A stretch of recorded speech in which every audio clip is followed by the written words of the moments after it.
Fala pessoal, Jaime Júnior na área novamente para mais uma aula de física. E a nossa aula de hoje vai ser sobre as famosas leis de Newton. Mas antes, não deixe de se inscrever no canal, deixar aquele like maneiro e qualquer pergunta é só deixar nos comentários. Valeu, galera? Então vamos lá. Bom, então quem é Isaac Newton? Quais são os grandes trabalhos de Isaac Newton? Bom, Isaac Newton formulou a lei da gravitação universal, além das leis do movimento. Estudou a natureza da luz. Ficou famoso por demonstrar que a luz branca é formada por todas as cores do arco-íris. Então, Isaac Newton é um cientista que ele fez grandes estudos com grandes evoluções para o estudo da física. Então, muita coisa de física está ligada a Isaac Newton, que nós vamos ver mais para frente em outras aulas. E aqui nós temos algumas ideias antigas.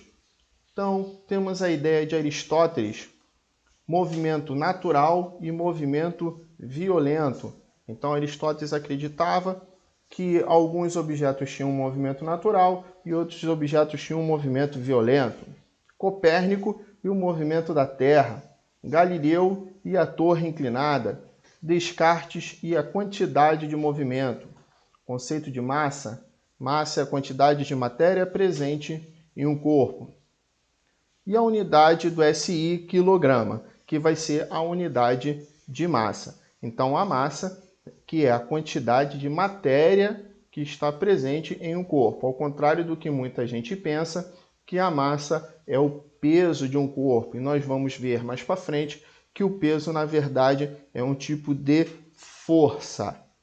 Beleza? Então, a massa, que é a quantidade de matéria presente no corpo, ela é medida por quilogramas. Então, aí nós temos várias ideias antigas que outros cientistas elaboraram para poder tentar explicar o movimento. E o Isaac Newton que teve mais sucesso. Bom, então a primeira lei de Newton.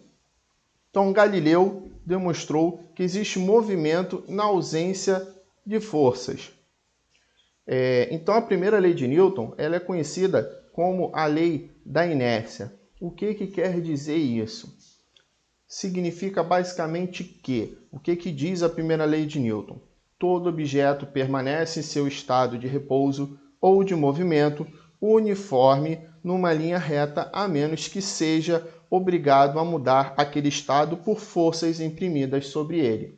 Ou seja, um objeto em repouso, ele tende a permanecer em repouso, e um objeto em movimento, ele tende a permanecer em movimento, a não ser que alguma força atue sobre ele. Não, Jaime, calma aí, isso não é possível. Se eu jogar alguma coisa, ela para, não é verdade? Ela vai parar, mas por que ela vai parar? Porque tem forças atuando ali. E quando a gente começar a ver forças, que forças são essas? Nós temos a força de atrito do solo, nós temos a força da gravidade que puxa você para baixo, nós temos a força de atrito do ar, que vai fazer com que você pare. Caso contrário, se você estiver em um lugar no vácuo, ou por exemplo no espaço, se você estiver em movimento, você vai estar constantemente em movimento no espaço. Se você estiver em repouso, você vai estar constantemente em repouso no espaço. Então, essa primeira lei ela está ligada ao espaço, porque no espaço você não tem forças atuando ali. É lógico que aqui, no caso na Terra, nós vamos ter, por exemplo, a força da gravidade, que vai acabar puxando a gente para baixo. Beleza? E ao contrário do que muita gente pensa também, a Lua ela possui uma gravidade, tá? Só que uma gravidade menor do que a da Terra. Por isso que um astronauta, por exemplo, que for andar na Lua, ele vai andar devagar, porque a gravidade lá é menor, ele vai subir um pouco mais do que a gente quando anda aqui, porque a gravidade lá é menor. Mas ele vai descer, porque ela tem gravidade. Agora, no espaço, não tem ação da gravidade. Então, o que vai acontecer? O corpo vai permanecer parado ou permanecer em movimento. Isso depende da força que for aplicada. Se não for aplicada força nenhuma, ele vai permanecer em repouso. Se for aplicada uma força nele para jogar, ele vai permanecer em movimento. Beleza? E aqui nós temos a segunda lei de Newton. E agora, o que deve ser a força escrita por Newton? A força é uma grandeza capaz de acelerar um objeto, ou seja, a força é uma grandeza capaz de empurrar um objeto, fazer um objeto se movimentar ou fazer com que ele pare. Então, também é uma aceleração, quando essa força está fazendo que um objeto pare. Na verdade, é uma força de aceleração contrária à aceleração que o objeto já tem. Então, o que acontece? Nós temos a combinação de várias forças num corpo. E essa combinação nos remete a uma coisa que nós chamamos de força resultante. Então, uma força resultante é a combinação das forças que ocorrem em um corpo. Então, olha lá, a aceleração de um objeto é diretamente proporcional à força resultante atuando sobre ele. Tem o mesmo sentido que essa força e é inversamente proporcional à massa do objeto. Logo, nós vamos ter uma formulazinha aí que é força, que é igual a massa vezes a aceleração. Então, o que acontece? A força, ou melhor, a aceleração de um objeto, ela vai ser proporcional à força que está sendo aplicada àquele objeto. Ou seja, quanto maior força, maior será a aceleração. Em contrapartida, quanto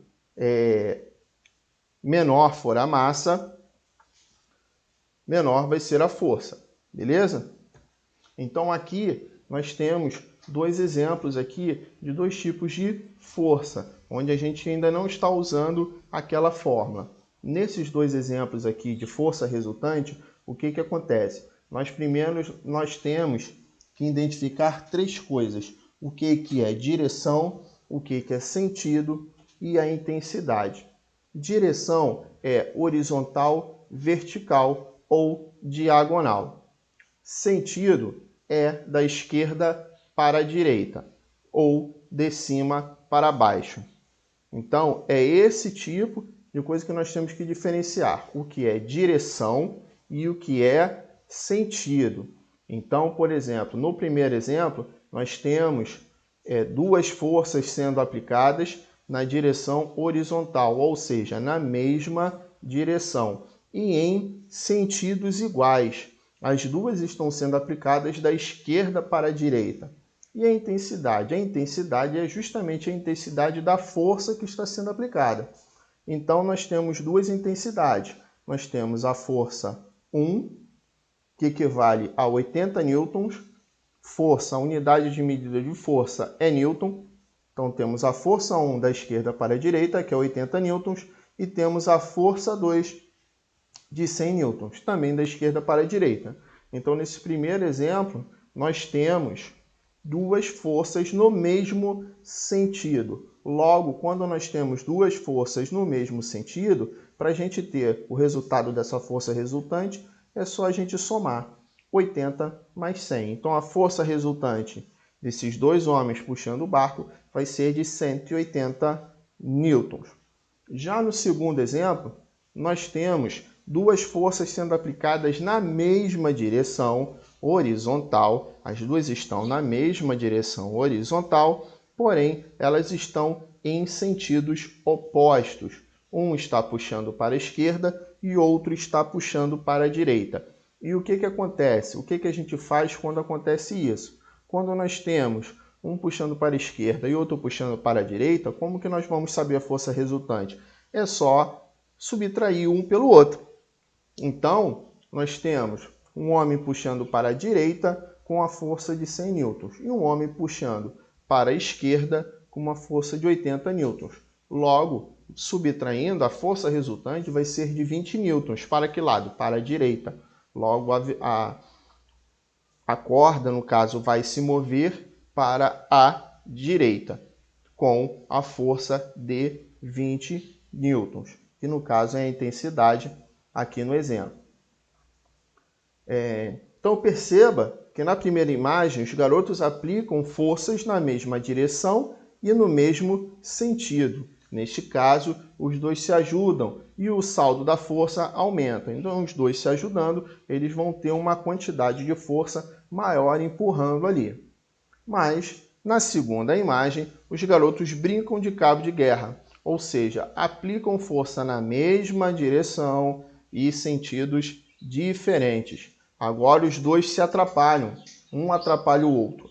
Então o saldo dessa força ele diminui, porque uma está atrapalhando o outro. A força resultante é este saldo da força em cada situação apresentada, a soma vetorial das forças. Então no primeiro resultado vai ser somado as duas forças, aumentando elas, já que as duas estão no mesmo sentido e mesma direção. E no segundo caso, nós vamos ter uma diminuição da força, já que apesar de estarem na mesma direção, elas estão em sentidos opostos. E a terceira lei de Newton. A terceira lei de Newton, também conhecida lei da ação e reação. Então, o que diz essa lei? Quando se aplica uma força, a ação da força não acontece sobre si mesma. A força surge como resultado da interação entre uma coisa e outra. Então, a força ela vai surgir da interação da força que está sendo aplicada com a força de resistência. Se você empurra a parede com seus dedos, mas coisa está acontecendo além do empurrão. Então, quando você está empurrando a parede, outras coisas estão acontecendo, embora a gente não consiga observar. Então, o que o Newton nos diz em relação a essa lei? Sempre que um objeto exerce uma força sobre um outro objeto, este exerce uma força igual e oposta sobre o primeiro, ou seja, a lei da ação e reação. Então, quando você empurra uma parede, essa parede empurra você de volta na mesma força, em sentido oposto.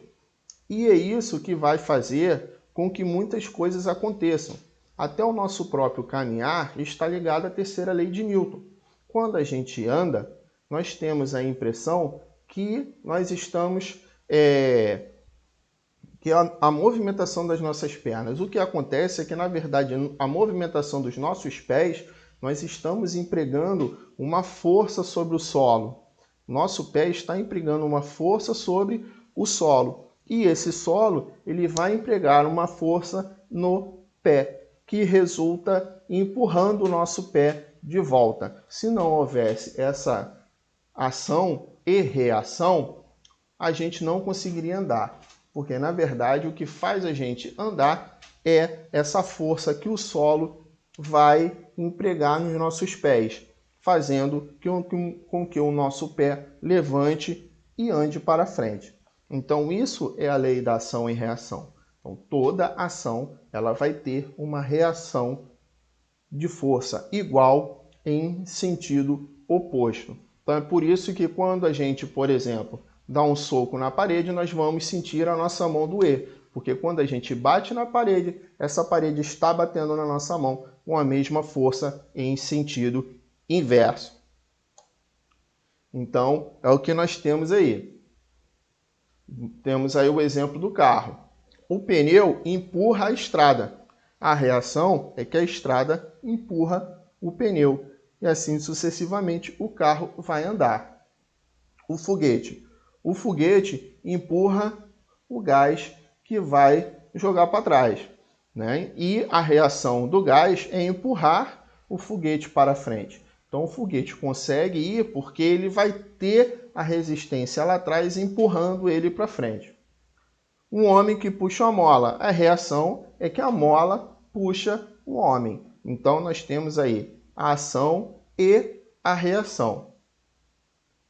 Então, temos ali a reação do cara jogando uma bolinha. A ação é o quê? A Terra está puxando a bola com a ação da gravidade. E, ao mesmo tempo, a bola está puxando a Terra. Beleza? Então, isso é a ação e reação.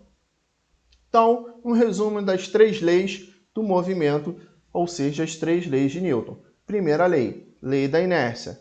Todo objeto permanece em seu estado de repouso ou de movimento uniforme numa linha reta, a menos que seja obrigado a mudar aquele estado por forças imprimidas sobre ele. Segunda lei, lei fundamental. A aceleração de um objeto é diretamente proporcional à força resultante atuando sobre ele. Tem o mesmo sentido que esta força e é inversamente proporcional à massa do objeto, onde nós vamos ter aí força é igual a massa vezes a aceleração. E a terceira lei é a lei da ação e reação. Sempre que um objeto exerce uma força sobre outro objeto, este exerce uma força igual e oposta sobre o primeiro. Bom, e é isso aí. Espero que vocês tenham gostado e até a próxima, pessoal.